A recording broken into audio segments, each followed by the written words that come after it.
Good morning, Paul and Bhargav. It's Thursday, the 15th of June. Here's the heads up brief for today.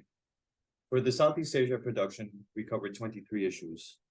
In North Asia, we covered 5, and for Australasia and the Pacific Islands, we covered 8.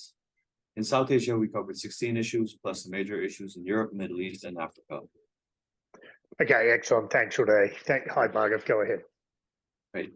In Indonesia, regarding the presidential elections in 2024, Sandiaga Uno has joined the United Development Party.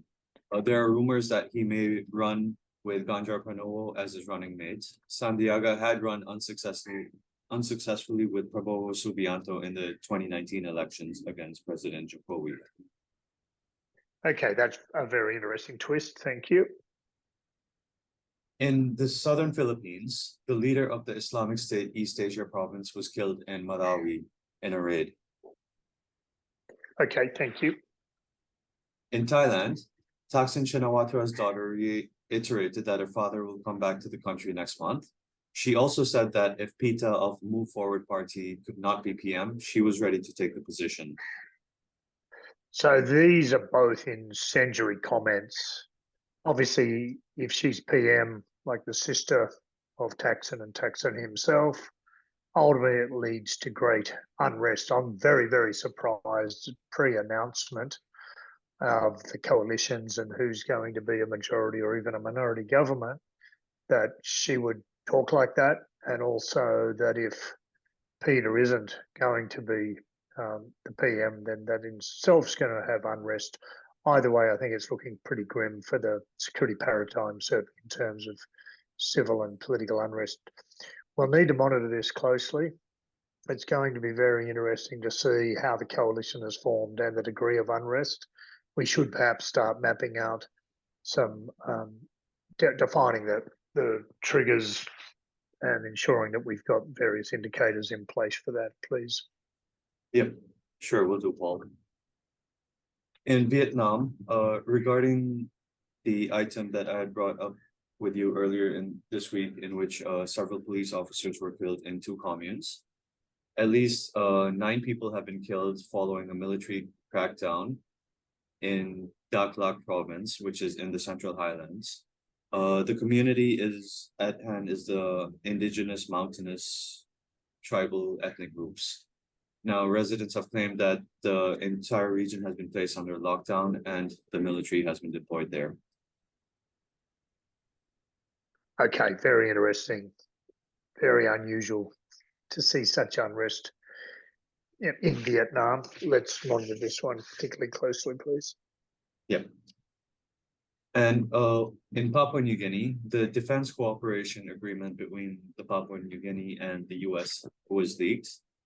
As per the agreement, the US will have unimpeded access to key defense facilities in Papua New Guinea, including on Manus Island. And the US will also have jurisdiction over its personnel who have committed crimes in the country and not PNG. This is a very interesting twist, obviously part of the geopolitical shindig they're having with China and the Eastern Bloc. Very demanding, though, to actually, or very presumptuous to set up.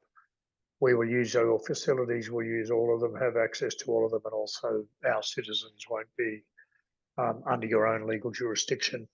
I have no idea why people think America can be somewhat autocratic whilst claiming to be the greatest democracy on earth. Seems a wonderful contradiction. Go ahead. Right. Moving over to South Asia, in Manipur, in India, violence continues. At least 9 people were killed and dozens injured in fresh violence as the situation remains very volatile. Yes, the situation seems to be getting worse by the day, and this also raises questions about the command and control mechanism between the army, which is deployed in the state, and the state security forces led by the police agencies. Recently, there was a video of an explosive and open struggle between the police force and the Assam Rifles Regiment deployed in the state. So there needs to be a much stronger command and control system in place to stifle such violence in the short term. Right. And in Pakistan, Shell Petroleum Company Limited has decided to sell its Shell Pakistan Limited shares Shell Pakistan Limited has been affected by the ongoing economic crisis, which includes the devaluation of the Pakistani rupee and growing inflation. Shell will still continue operations, but will seek to divest. This is not a positive development for the Pakistani economy, and this is also reflective of the larger political alignment of Pakistan and how short-sighted the geopolitical alignment has been for Pakistan and the ruling powers in the country. They have decided to hedge their bets with the West, especially the US, and every time there's a crisis they run to the Arabs, the Turks and the Malaysians, but there doesn't seem to be a more circumspect view of the entire situation. For example, they have an oil powerhouse right next to them, that is Iran, but they choose to stay away from them, and they do not really engage very closely. For example, in Iran, petrol and diesel sells for nearly 5 cents a dollar.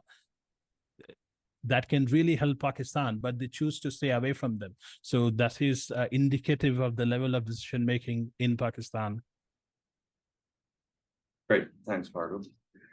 And lastly, in Europe, Middle East, and Africa, Turkish President Erdogan said that Turkey will still not support Sweden's membership for NATO at this point. They will have another meeting next month to try to resolve the issue. So this is quite interesting. Erdogan is playing very smartly with the two powerhouses, the NATO and Russia.